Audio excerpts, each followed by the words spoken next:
महाभारत कोई पुरानी कहानी नहीं, बल्कि जिंदगी जीने का एक प्रैक्टिकल गाइड है। आजकल की सबसे बड़ी प्रॉब्लम क्या है? ध्यान भटकना और फेलियर का डर। ये है आज के इंसान का एवरेज अटेंशन स्पैन। शॉकिंग है ना? यकीन नहीं होता, लेकिन एक गोल्डफिश का अटेंशन स्पैन हमसे ज्यादा है। तो इस मॉडर्न डिस्ट्रैक्शन से कैसे लड़ें? इसका पहला सबक मिलता है महाभारत से। याद है गुरु द्रोणाचार्य का टेस्ट? अर्जुन का फोकस सिर्फ अपने लक्ष्य पर था। तो डिस्ट्रैक्शन से बचने का राज क्या है? एक सच्चा अंदरूनी लक्ष्य ढूंढना। लेकिन सिर्फ फोकस ही काफी नहीं है। दूसरी बड़ी लड़ाई है फेलियर का डर। इसे समझने के लिए महाभारत के सबसे इंस्पायरिंग किरदारों में से एक कर्ण को देखते हैं।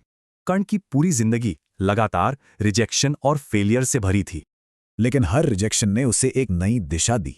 वो और मजबूत होता गया। यानी फेलियर एक पड़ाव है, मंजिल नहीं। इसे कभी भी एंड मत समझिए। अब आते हैं तीसरे सबक पर, यानी हमारी संगत का असर। एक तरफ कौरवों की टॉक्सिक संगत थी, दूसरी तरफ पांडवों के गाइड श्री कृष्ण। तो सवाल ये है कि किसी की संगत में कौन ऊपर उठाता है और कौन सिर्फ थका देता है। चौथा सबक है बदलते वक्त के साथ अडैप्ट करना, यानी ढल जाना। सोचिए, पांडवों को राजपाट छोड़कर अचानक 13 साल जंगल में गुजारने पड़े। उन्होंने शिकायत नहीं की, बल्कि हालात के हिसाब से नई स्किल्स सीखी और खुद को ढाला। तो आज के जमाने का वनवास क्या हो सकता है? ये है एआई जैसी टेक्नोलॉजी से तेजी से बदलती दुनिया। इसके साथ ढलना ही होगा।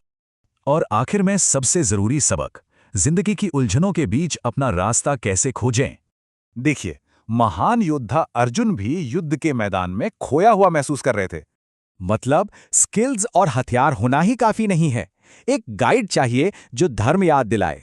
तो अपने धर्म यानी पर्पस को खोजने के ये 5 आसान स्टेप्स हो सकते हैं। तो आखिरी सवाल यही है, वो कौन सा मकसद है जिसे खोजना बाकी है?